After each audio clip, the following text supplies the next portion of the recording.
Lincoln, Nebraska, March 27, 1874. A city striving to shed its rough frontier edge to become something more refined, looking to become respectable and civilized. That morning, inside a crowded courtroom, attorney Josiah Temple, a temperance advocate and self-described moralist, stood before judge and jury. Here was a lawyer defending order, restraint, and moderation. He was prosecuting a saloon patron for striking a Christian woman while she protested the evils of alcohol. Josiah's voice rose in pitch, thundering through the court as he condemned the defendant's behavior. No gentleman should lay hands on a woman, he proclaimed. No provocation justifies violence. The crowd murmured its approval. Just a few hours later, in the very same courtroom, but for another case, Josiah Temple represented a widow named Hannah Hilton in her fight to secure her late husband's inheritance. Mrs. Hilton had been at odds with Josiah for several weeks, dissatisfied with his representation. They bickered in open court as Mrs. Hilton questioned Josiah's motives. Her criticism was sharp and veered into the personal when she referred to Josiah's wife as a high-handed Chicago milliner.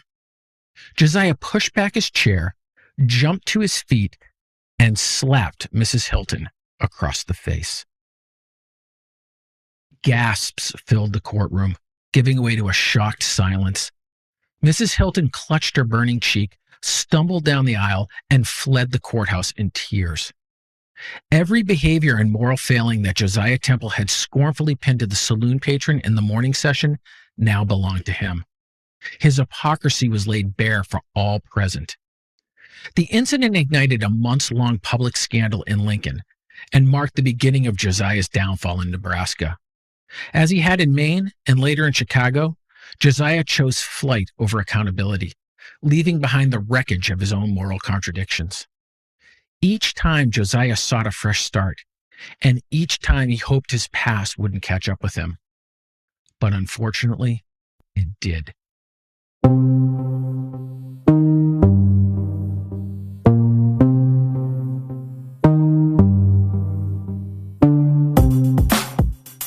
Hello, and welcome back to another episode of Company D, the history podcast that delves into the personal stories of the everyday Union soldier during the American Civil War.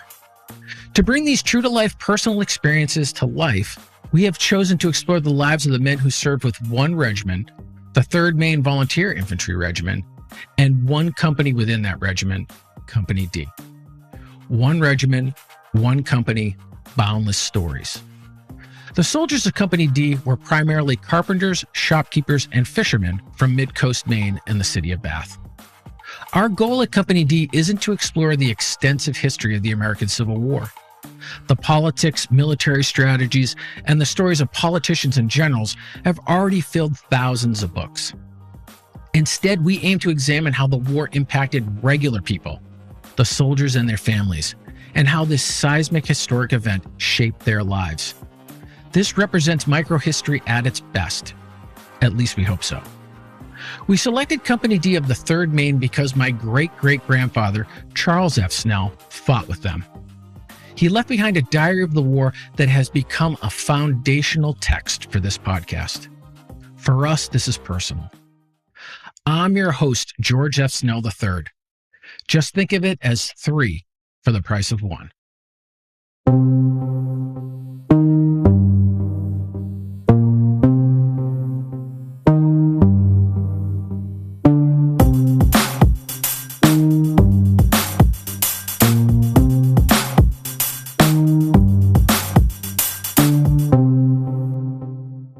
Today on Company D, we take a look at a man who is his own worst enemy.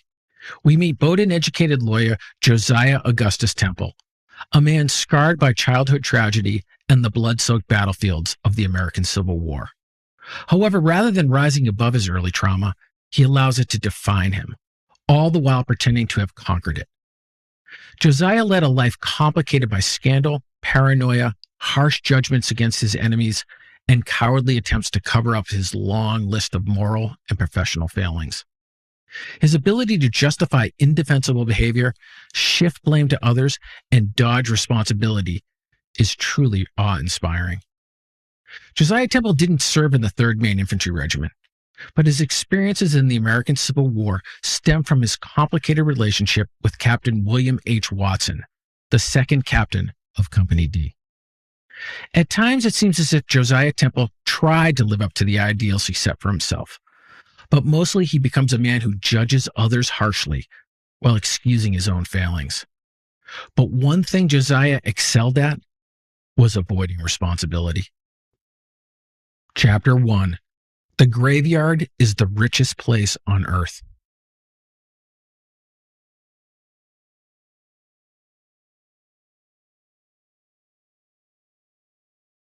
September 1842. The illness was likely scarlet fever, known as canker rash. Earlier in the spring, the disease swept through Norway, Maine, claiming the lives of more than 15 people, mostly children. However, it could have been diphtheria, also known as throat distemper. Scarlet fever was notorious for striking children, making it the strongest candidate for the cause of what occurred. Whatever it was, it ripped through Ivory Temple's farm in Bowden, Maine, with furious intent. Ivory married Rebecca Small in 1834, and they began to grow their family. In the summer of 1842, they had a 5-year-old son, Josiah, and 4 daughters, including 6-month-old Becky. Then high fevers, headaches, vomiting. Margaret, the oldest at 7, died first on September 16th. 5 days later, 4-year-old Rachel followed. Then the baby, little Becky, passed away on September 27th. Finally, 2 days later, Mary, a 2-year-old, followed. All 4 of Josiah Temple's sisters died within 2 weeks. Ivory, Rebecca, and their only remaining child, Josiah, buried the girls together at Woodlawn Cemetery in West Bowden. A family of 7 now reduced to 3. They tried to move on as best they could. They planted an apple tree, raised 12 sheep, and grew potatoes. But it was impossible not to think about the girls.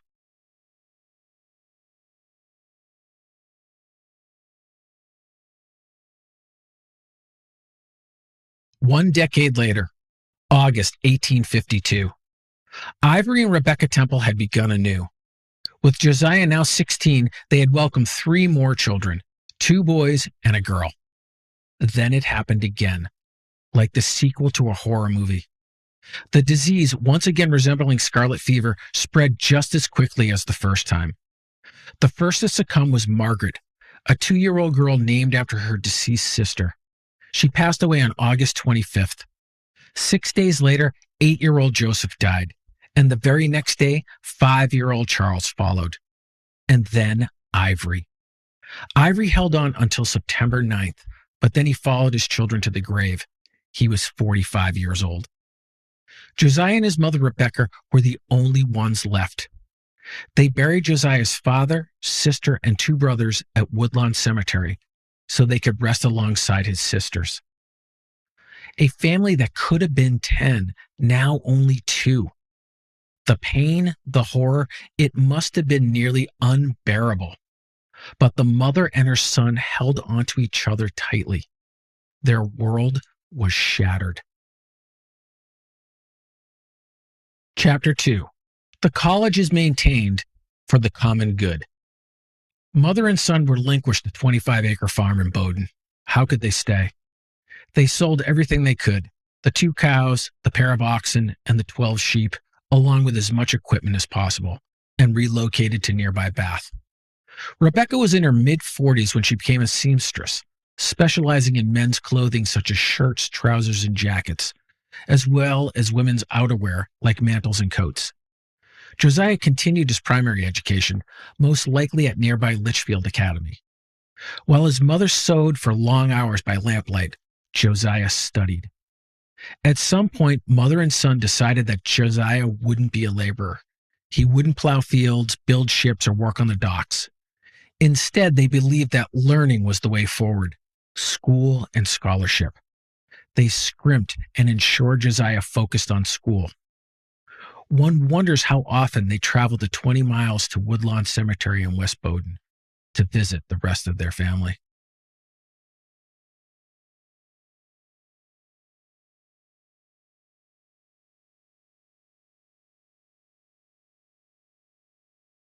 Against the odds, Josiah, the son of a poor widow, was accepted into Bowdoin College in Brunswick. He became a member of the class of 1862. Bowdoin College was known for educating the sons of politicians and wealthy businessmen in Maine. Distinguished alumni included U.S. President Franklin Pierce, Nathaniel Hawthorne, the author of The Scarlet Letter and The House of Seven Gables, and the poet Henry Wadsworth Longfellow. Harriet Beecher Stowe began writing her best-selling anti-slave novel, Uncle Tom's Cabin, while her husband taught at the college in the 1840s. Yet somehow Josiah enrolled in classes at Bowdoin in the fall of 1858. During his first year, Josiah continued living with his mother in Bath. Rebecca supplemented her income as a seamstress by renting out rooms to Josiah's Bowdoin classmates. By 1860, Josiah was living on campus and integrating himself with the wealth and privilege of his fellow students in Appleton Hall.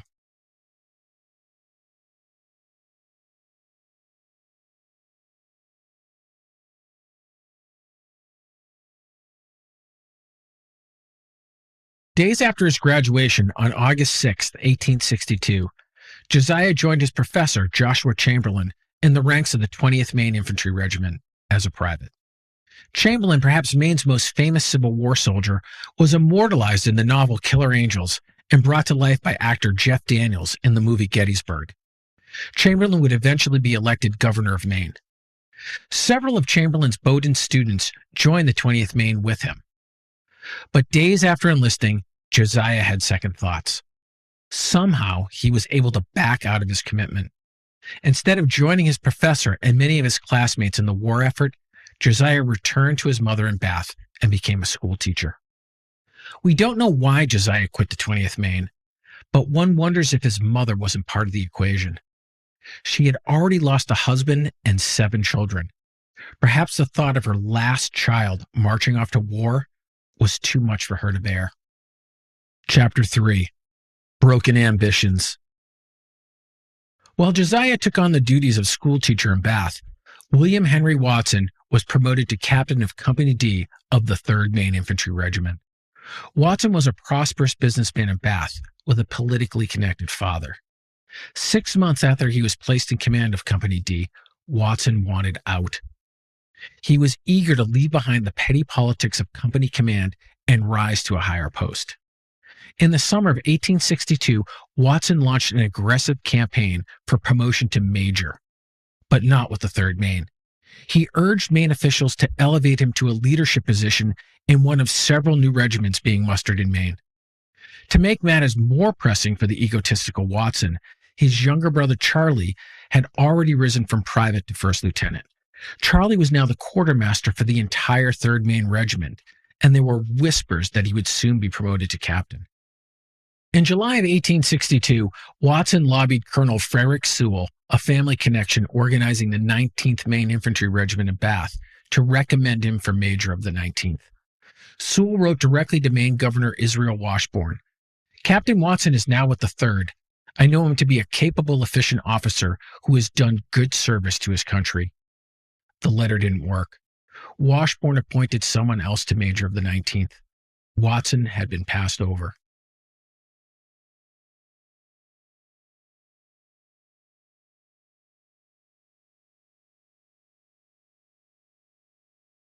Frustrated, Watson wrote directly to Governor Washburn on September 5, 1862.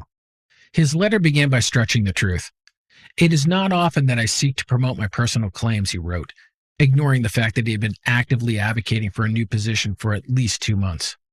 Watson continued, but for a long time, I have felt as though I should like to be transferred from this service to some other regiment. Now that new regiments are being formed and it is recommended that officers should be taken from the old regiments, I do not consider it out of place for me to urge my claim for a promotion. Watson was so confident that he would be promoted this time that he posted his resignation letter simultaneously with his letter to Washburn. And why wouldn't he be confident? Many of his fellow 3rd Maine captains had already been promoted. Captain Heath to lieutenant colonel of the 5th Maine, and his former captain, Charles Sampson, was now a lieutenant colonel. But Watson severely miscalculated. His promotion request was ignored once more, but his resignation was accepted on October 22nd. Watson was mustered out of service and returned home to Bath in late 1862, likely in a huff, feeling unappreciated for his accomplishments. Yet Watson was prepared to move on. Imagine his surprise, his utter shock, when less than 7 months later, he was drafted. The military wasn't ready to let go of Watson. In the summer of 1863, Watson's name was randomly selected as part of the Enrollment Act of 1863. He had been drafted and was being conscripted back into service for 3 years. The circumstances must have stunned Watson. He had resettled in Bath with his wife and 3 daughters and was expanding the business he owned with his brother. Now he was drafted, dragged back into a military that had shunned him. This time he wouldn't be an officer either because he had formally resigned his captain's commission. He would be returning to uniform as an enlisted man, part of the rank and file. This wasn't a snub, it was a demotion. Watson wouldn't return as a major or even as a captain. He'd be reduced to a private. Chapter 4. Oh, Captain, my Captain. The Enrollment Act of 1863 was the first law to allow legal conscription in United States history. It required the enrollment of every American male between the ages of 20 and 45 to enable the Union Army to draft new soldiers. The act resulted in civil unrest throughout the country and riots in New York City. One of the most controversial aspects of the new law was the substitution clause, which allowed wealthier draftees to hire a replacement, a substitute to take their place on the rolls. And Watson took full advantage of that. There was no way he was going back into the military. Of the 86,724 men drafted by the Enrollment Act, 47% of the draftees paid for a substitute to take their place. Watson was one of them. Substitutes were typically found through a broker or via newspaper advertisements. The wealthy patron and the substitute would establish a financial contract and negotiate a fee, usually around $200 to $300. We don't know how Josiah initially met Watson or what their arrangement was, but the young teacher who had backed out of his commitment to the 20th Maine a year earlier now agreed to put on a uniform in place of the 32-year-old former captain. For a price, of course. Josiah became Watson's substitute. One can only imagine the anguish that Rebecca Temple felt when Josiah broke the news to her. Her only surviving child was heading off to war after all, now with the 17th Maine Infantry Regiment. 3 months later, at the Battle of Locust Grove, Rebecca's biggest nightmare came true. Under the headline, List of Casualties, 17th Maine, Official, in the local newspaper, Rebecca found her son's name in the second paragraph alongside other soldiers from Company A. Wounded, it stated, Corporal Josiah A. Temple, leg, severe. Chapter 5. A Lowly Grunt. As Watson's substitute, Josiah was assigned as a private to the 17th Maine Infantry Regiment on August 21st, 1863. One fellow private was Edwin Emery, a classmate from Bowdoin. They were sent to Portland, Maine, with hundreds of other conscripts and draftees. They were held under guard on Mackey's Island in Casco Bay, several miles off the coast and only accessible by ferry.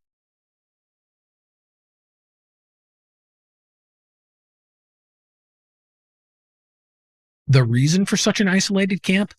Many draftees and substitutes were deserting. Josiah and Emery conducted their own accounting of their fellow soldiers on Mackey Island and determined there were about 1,400 men present, nearly half of whom were conscripts. Josiah and Emery shared a tent for a short time. Unlike the volunteers of 1861, the mix of conscripts, substitutes, and volunteers in 1863 was treated more like criminals than heroes. Emery was shocked by the quality of the men with whom he was forced to train.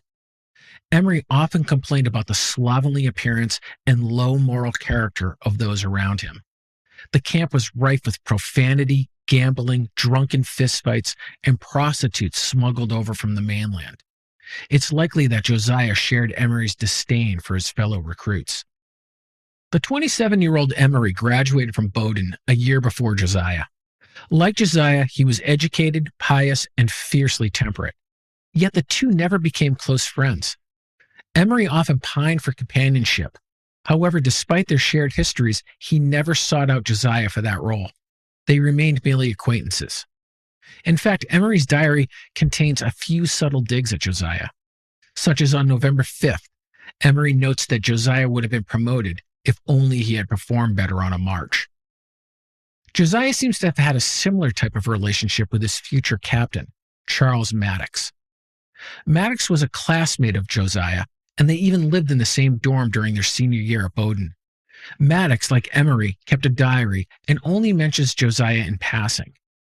Josiah's personality, which became more extreme as he aged, may have been off-putting to both Maddox and Emery. Josiah was fanatical in his opposition to liquor, and his righteous indignation could often erupt into personal attacks and violent rhetoric.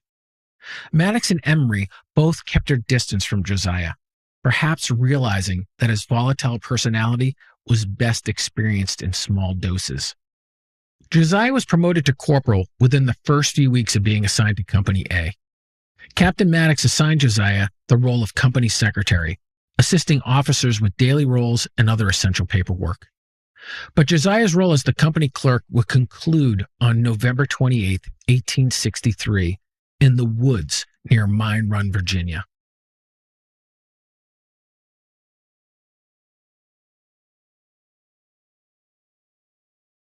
The Third Corps of the Union Army, which included the 17th Maine, lost its way in a dense wood, and this mistake left them ill-prepared when they stumbled into Confederate forces. Private John Haley of the 17th remembered being ordered forward to relieve the front line, which was being battered by a more powerful force of rebels. Haley noted later, "The battle raged for the next hour. Neither side seemed to gain any ground or lose anything but men." One of those men was Corporal Josiah Temple. He was the first man shot in Company a bullet wound to the leg, just above his kneecap. It was a serious injury that could have gone either way for Josiah. However, he survived, spending the next several months recuperating at a general hospital in Alexandria, Virginia. Josiah wrote to Maddox from the hospital on December 9th, 1863, reporting that his leg wound was doing tolerably well, but was mighty troublesome. He demanded that Maddox issue him a furlough. Josiah wrote, "If you can help me, you must." Late in the winter of 1864, Josiah returned to Company A. He was promoted to sergeant and mustered out of the 17th a year later on May 29th, 1865, a month after the war ended. Josiah returned to Bath and to his mother, scarred yet alive. Chapter 6. Hail Chicago. Josiah found the return to Maine unsatisfying. Perhaps he felt locked into his past. He was admitted to the Maine bar in 1866 and worked as a claims agent in Portland, helping veterans and the widows of veterans secure pensions from the government. He had his first taste of politics by running for county attorney in 1866. He lost that election and would face many more election defeats throughout his life. However, the loss seemed to sour Josiah on Maine completely, and in 1867, he moved to Chicago, taking his mother with him.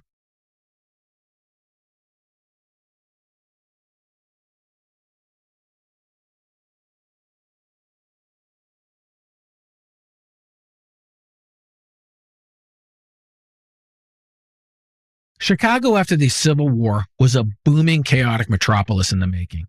It was a city of grit, smoke, and ambition. The population surged to 250,000 as industry flourished and large numbers of immigrants, Germans, Swedes, and Irish, poured in. Wooden buildings crowded narrow lanes, soot blackened the sky, and the Union stockyards filled the air with the sounds and smells of slaughtered cattle.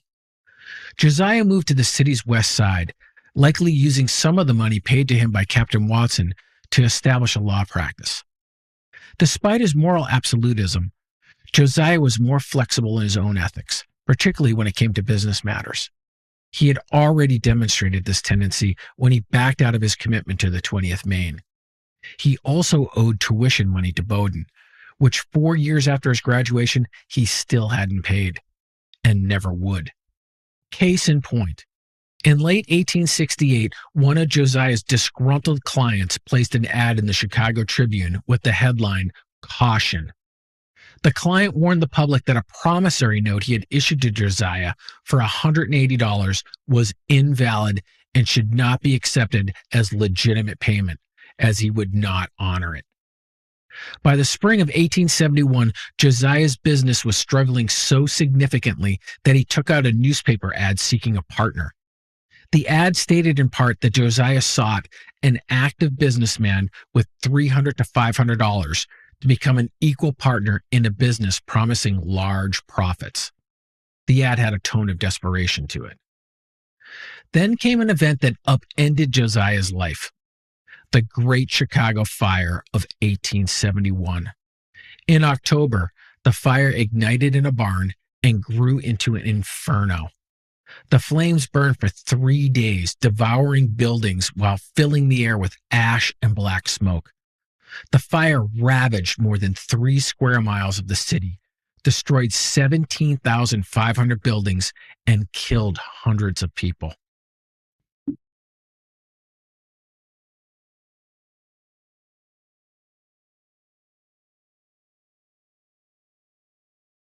One-third of the city was gone.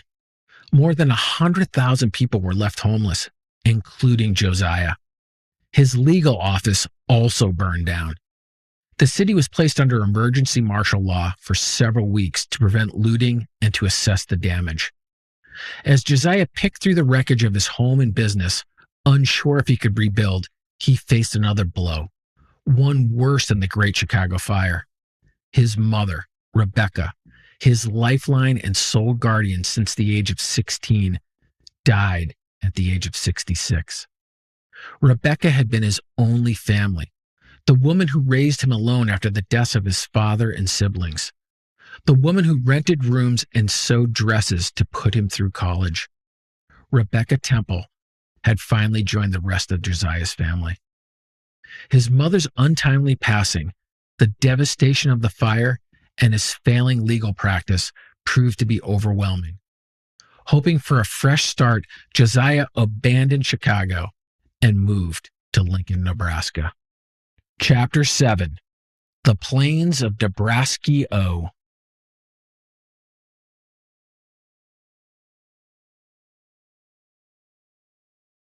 While still living in Chicago, Josiah met a divorced dressmaker with the rather exotic name of Ruby Delight Sterling. Ruby was 38 years old and had 2 teenage daughters, her namesake Ruby, 17, and Emma, 14. Ruby was from Pennsylvania and had divorced her Scottish-born husband, a carpenter, 2 years earlier.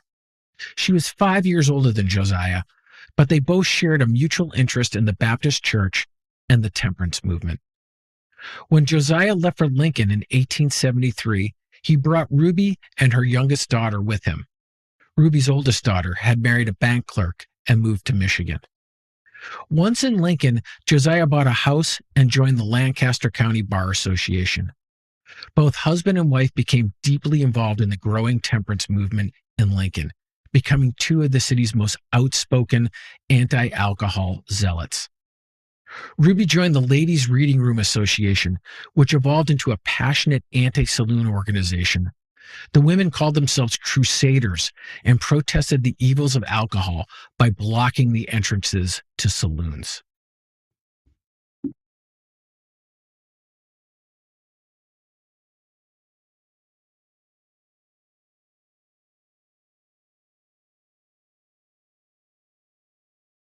But after the slap on March 27, 1874, everything fell apart for Josiah in Lincoln.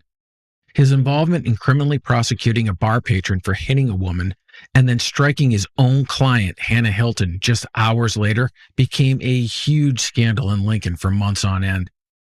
Josiah made matters worse by defending his assault as justified and honorable. "I simply discharged a painful duty," he claimed in a letter he wrote to the Lincoln Star-Journal. Then he personally insulted Mrs. Hilton. "Whether I had provocation or not is best known to myself, but you all know she is not a most excellent and peaceable lady," Josiah wrote. "Some may have reasons for why they defend such a character, but I have none." His brazen condemnation of Mrs. Hilton led to a second confrontation in court a month later, when Mrs. Hilton charged into the court and physically assaulted Josiah. The fight had to be broken up by court officers. At least this time, Josiah didn't try and hit her.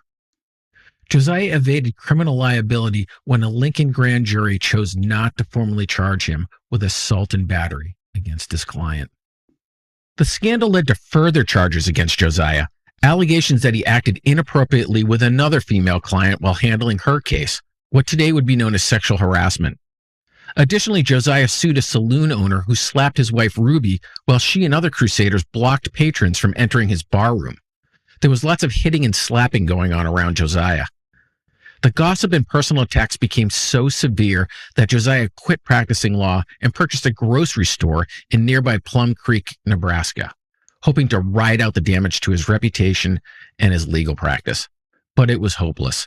Josiah and Ruby had overstayed their welcome in Lincoln.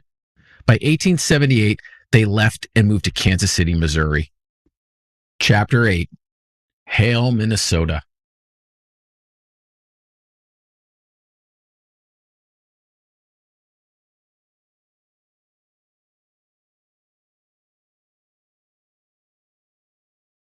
Kansas City proved to be a mere pit stop. By late 1878, Josiah had relocated to Minneapolis, Minnesota. At that time, Minneapolis was a frontier town on the cusp of becoming cosmopolitan, with a population of about 46,000. The city harnessed the power of the St. Anthony Falls, which powered the saw and grist mills lining the Mississippi River. Pine, flower, and smoke scented the city. Freshly cut lumber clogged the river, and the city boasted of producing the finest flour in the world. Most streets were still dirt, but streetcars were being built. A skyline was emerging. Josiah appears to have gone to Minnesota alone. By 1880, Josiah and Ruby had separated, living in different states. Perhaps the strain of Josiah's scandals proved to be too much for her. Ruby moved back to Chicago to live with her daughter, Emma. Josiah didn't seem to learn any lessons from his experiences in Lincoln. In fact, he became even more radical. He emerged as a tireless public speaker at temperance events, and in 1880 ran as a representative with the Prohibition Party.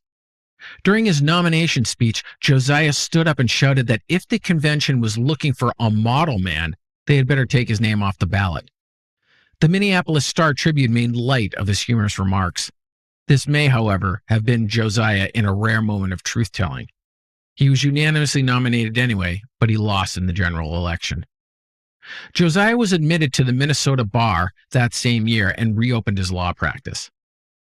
But it was his side career as a public speaker that gained real momentum. He developed a reputation for fiery speeches.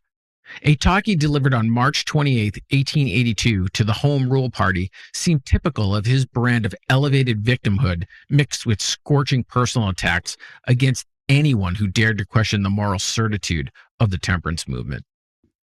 In this particular speech, Josiah read from an article from the Minneapolis Star-Tribune that was critical of the temperance movement. Point by point, he made sarcastic and scathing remarks, debunking what he called the newspaper's falsehoods. He said he'd like to witness the writer of the article kicked through the streets of Minneapolis in their dirtiest condition. The crowd erupted with laughter and cheers as Josiah smiled smugly on the stage. The Minneapolis Journal called Josiah the leading temperance orator of the city. He is a strong and plausible speaker who carries the crowd with him with hurrah. For the next several years, he spoke at churches, temperance meetings, and fraternal organizations throughout the city, sometimes several in a single month. Yet despite his newfound fame, scandal found Josiah again in 1885. He was suspended from the Minnesota bar for 6 months after being found liable for defrauding one of his female clients. He, of course, took no responsibility for his behavior. He denied any wrongdoing and blamed the judge, his lawyer, and his political enemies for his suspension. But he plowed on. By 1898, Josiah was nominated for justice on the Minnesota Supreme Judicial Court by the Mid-Road Populist Party. The Mid-Road Party described Josiah as the oldest of our three candidates for the Supreme Bench. His dignity, gray hair, and his word places his age at 60 years. He was, in fact, 62 years old. The party noted in their newspaper, The Representative, that Josiah was from Maine, a Bowdoin graduate, and a veteran of the Civil War who was severely wounded in 1863. His life has been spent as a lawyer, they noted, and we believe that our readers will read in his face on our front page a clear title to their votes. The photograph they shared depicts an intense, round-faced man with a high forehead and cropped gray hair. Josiah is clean-shaven with a bulbous nose and thin lips. The photograph casts heavy shadows over his eyes, making him seem very untrustworthy. His opponents showed no mercy towards Josiah. They unearthed his past bar suspension in 1885 and persistently targeted his record and his character. Josiah was referred to as a scoundrel and called odious. His law practice was described as anything but flattering. He was labeled immoral and a deadbeat. Most of these attacks focused on his 6-month disbarment in 1885 for defrauding a client. He should have been thankful that none of his opponents dug into his past from Lincoln, slapping a female client in the face, being investigated for assault and battery, and having inappropriate contact with another female client. Instead, Josiah went on the offense. His opponents were deceitful liars. He was targeted for suspension due to his political beliefs. He labeled the charges as false and described the attacks against him as vicious. If he were alive today, Josiah would have likely used the term fake news. He described his suspension as an infamous outrage. However, he never disputed the facts concerning the underlying charges that resulted in his suspension. He avoided discussing that. Much ink was spilled in the back and forth regarding his character. Ultimately, Josiah lost his election in a landslide, which effectively ended his political career. Josiah continued to work as a lawyer and a public speaker, but his time in the limelight gradually diminished and ultimately came to an end. Chapter 9. Lonely and Alone. Josiah and his wife Ruby never formally divorced. There were periods where the couple appeared to reconcile, but from 1880 on, they appeared to have lived mostly separate lives. Ruby spent much of her time with her daughters. In 1899, for example, Josiah and Ruby lived at different addresses in Minneapolis. Ruby was often said to be wintering at different locations, mostly with her daughters. Both of Ruby's daughters married into wealth. Her oldest, Ruby, wed a successful bank auditor who was appointed Deputy Bank Commissioner of Michigan. Her youngest, Emma, married a successful businessman in Chicago and later in California. Ruby died on Christmas Eve in 1908 in Los Angeles while living with her daughter. Ruby's obituary mentions both daughters by name, but does not reference Josiah or her marital status. It does briefly note that she lived in Minneapolis, but Josiah is nowhere to be found. Ruby was even buried in L.A. There's little evidence that Josiah had any meaningful relationships with his two stepdaughters before or after his wife's death at the age of 77. It's not even clear if Josiah went to Ruby's funeral. In 1912, an old classmate from Bowdoin found Josiah living alone in a boarding house in Minneapolis and wrote to invite him to the 50th reunion of the class of 1862. Josiah was 76 years old and refused the invitation. Josiah's letter in response was suffused with melancholy and regret. Josiah wrote that he hadn't seen any of his classmates in more than 40 years and admitted that he deliberately avoided any contact with people from his past. "I never go back to my childhood home," he wrote. "I wish to remember the past only as it was when it was present." He wrote that seeing his young classmates, now old, would spoil his memories of Bowdoin and be too emotionally painful to endure.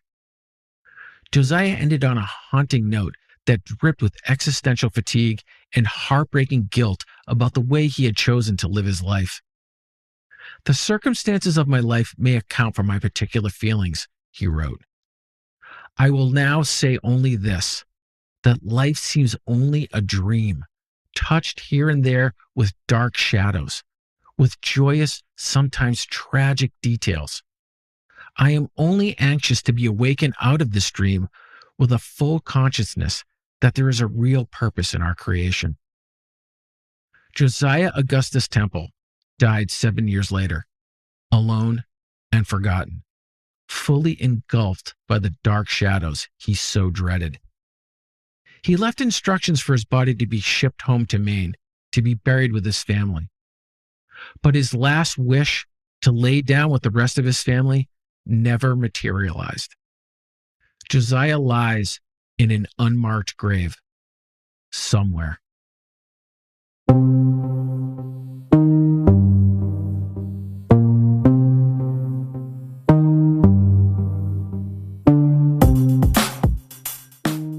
Thank you for listening to another episode of Company D. We appreciate your support to bring these stories to life. We'd love to hear your comments and impressions about the podcast. Please visit our website or engage with us on social media. I'm your host, George F. Snell III. See you next time. And remember, if you're going to be a lawyer or a politician, try and keep it civil.